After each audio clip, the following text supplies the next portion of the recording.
अध्यक्ष महोदय, 10वीं पंचवर्षीय योजना पर विचार करते समय सदन के दोनों पक्षों के सदस्यों ने जो महत्वपूर्ण प्रश्न उठाए हैं, उन पर विचार किया जाना बहुत आवश्यक है। अध्यक्ष महोदय, 9वीं पंचवर्षीय योजना का अब अंतिम वर्ष चल रहा है और इस योजना के अंदर जो चीजें कही गई हैं, ऐसा लगता है कि उसके अंदर परिवर्तन करना कठिन है, बदला भी नहीं जा सकता। अध्यक्ष महोदय, कुछ चीजें की जा सकती हैं, उसके अंदर आज भी कुल कितना खर्च है यह तय नहीं किया गया, केवल कटौती ही निश्चित की गई है। शुरू में मैं यह कहना चाहता हूं कि यहाँ पर कुछ सदस्यों ने जो यह प्रश्न उठाया था कि इस पंचवर्षीय योजना का आशय कुछ सरकारी पक्ष से भी बताया है। इसके अंदर कमियां हैं और बहुत सी कमियां हैं, जिनके ऊपर मैं यहाँ कुछ दोषारोपण नहीं करना चाहता हूँ। मैं चाहता भी हूँ कि इस तरह से प्रश्न न उठाए जाएं तो ज्यादा अच्छा है। यह योजना सरकार ने बनाई है, यह योजना मंत्रिमंडल ने पहले बनाई और अनुमोदन होने के बाद भी इसमें कुछ कमियां रह गई हैं, तो यह कमी रहने का दोष किसके ऊपर है? मैं समझता हूं कि सदन के सभी सदस्य इसको जानते हैं। बहुत से लोगों ने दिल्ली के प्रश्न उठाए, जो दिल्ली के साथ अन्याय किया गया है, तो मैं समझता हूं इस बारे में सब आवाज उठाएं। इस बात की आज ज्यादा जरूरत है।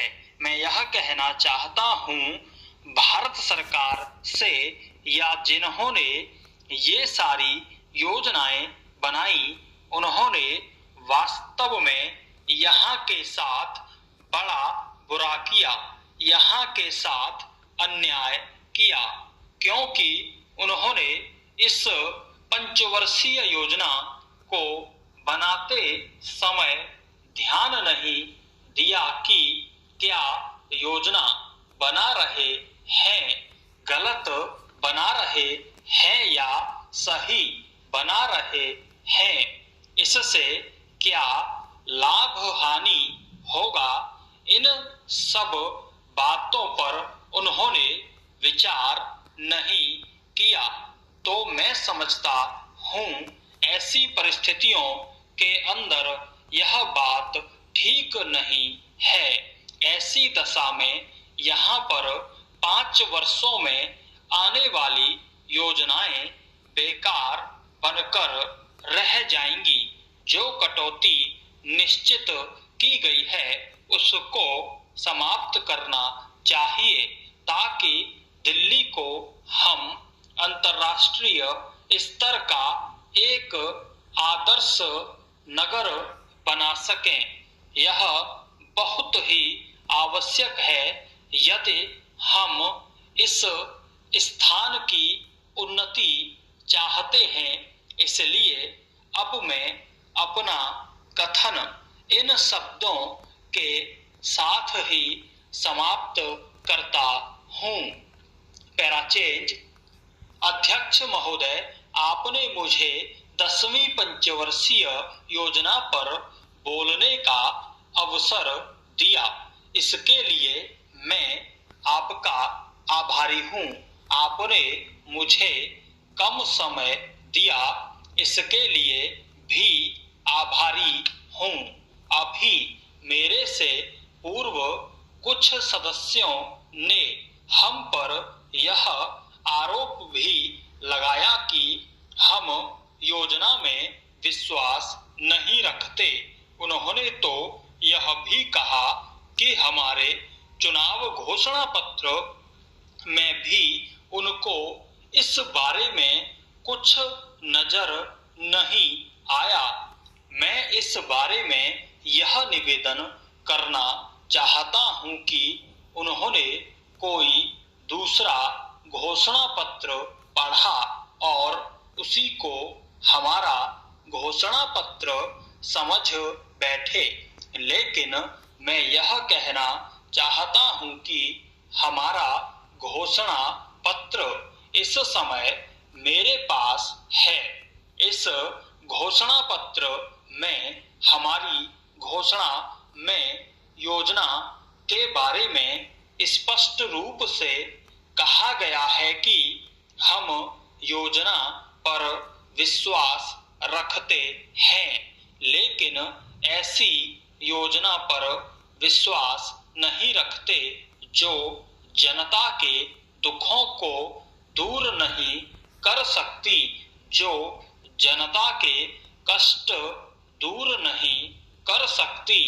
आज तक जितनी भी योजनाएं बनाई गई हैं, जिन्हें हम पहली पंचवर्षीय योजना, दूसरी पंचवर्षीय योजना और 10वीं पंचवर्षीय योजना आदि कहते हैं, और उन योजनाओं में हमने जो कुछ निर्धारित किया उनसे हम जनता के दुखों को दूर नहीं कर सके और जनता के कष्ट दूर नहीं हुए। इन योजनाओं के परिणाम भी हमारे सामने हैं। बड़े बड़े अनुभवी बैठे, उन्होंने योजनाएं बनाई, लेकिन योजनाएं ठीक प्रकार से कार्यान्वित नहीं की गई। उन योजनाओं में काफी दोष थे, जिसके कारण ये योजनाएं लोगों के दुखों को दूर नहीं कर सकी। लोग दुखी ही रहे। मैं यहाँ पर कहना चाहता हूँ कि जो हमारी योजना थी उसका परिणाम क्या निकला। उसका परिणाम यही निकला कि हमें रुपए का मूल्य कम करना पड़ा। जो योजना होती है वह राष्ट्र धन को ऊंचा करने के लिए बनाई जाती है, लेकिन हमारे सामने आंकड़े हैं, इसका परिणाम हमारे सामने है। हमने अब तक 9 पंचवर्षीय योजनाएं कार्यान्वित की हैं, लेकिन हमारी प्रति व्यक्ति आय में और जीवन स्तर में अपेक्षित वृद्धि नहीं हुई है। यह दुख की बात है। मैं यह कहना चाहता हूँ कि हमारा ऐसी योजना में विश्वास नहीं है जो जनता के कष्टों को, जनता के दुखों को दूर न कर सके।